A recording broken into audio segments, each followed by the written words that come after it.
आपण पाहताय कोल्हापूर संकेत लाईव्ह, प्रत्येक घडामोडीचा अचूक संकेत। महाद्वार रोड व ज्योतिबा रोड परिसरात अतिक्रमण निर्मूलन कारवाई। कोल्हापूर महानगरपालिकेच्या विभागीय कार्यालय क्रमांक 2 छत्रपती शिवाजी मार्केट व अतिक्रमण निर्मूलन पथकामार्फत आज बिनखांबी गणेश मंदिर ते महाद्वार चौक व ज्योतिबा रोड या परिसरात धडक कारवाई करत अनधिकृत फेरीवाले व मंदिराभोवती असलेले फुलवाले यांच्या अतिक्रमणावर आज कारवाई करण्यात आली।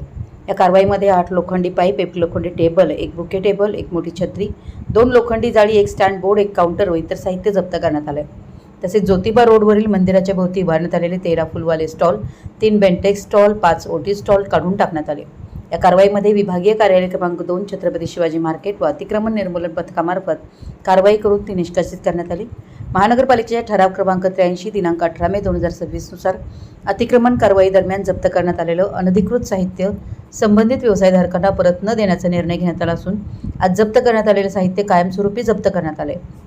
ही कारवाई जिल्हाधिकारी कार्यालय येथे झालेल्या आढावा बैठकीच्या अनुषंगाने आयुक्त डॉक्टर राजेंद्र भारूड यांच्या आदेशानुसार करण्यात आली।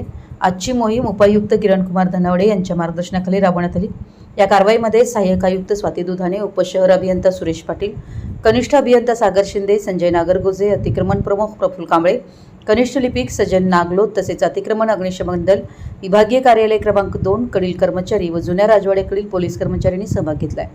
महापालिकेच्या अतिक्रमण विभागाने शहरातील अनधिकृत फेरीवाले, व्यवसायधारक तसेच रस्त्यावर उभारण्यात आलेले अनधिकृत शेड्स व अतिक्रमणाविरोधातील कारवाई यापुढेही अधिक तीव्र करण्यात येणार आहे। तरी संबंधितांनी आपले अतिक्रमण त्वरित स्वतःहून हटवावं, अन्यथा जप्त करण्यात आलेले साहित्य परत दिलं जाणार नाही, असं आवाहन महापालिकेच्या वतीने करण्यात आलं। संपूर्ण महाराष्ट्रातील वेगवान घडामोडी व बातम्यांसाठी कोल्हापूर संकेत लाईव्ह न्यूजला सबस्क्राईब करा आणि बेल आयकॉन प्रेस करा।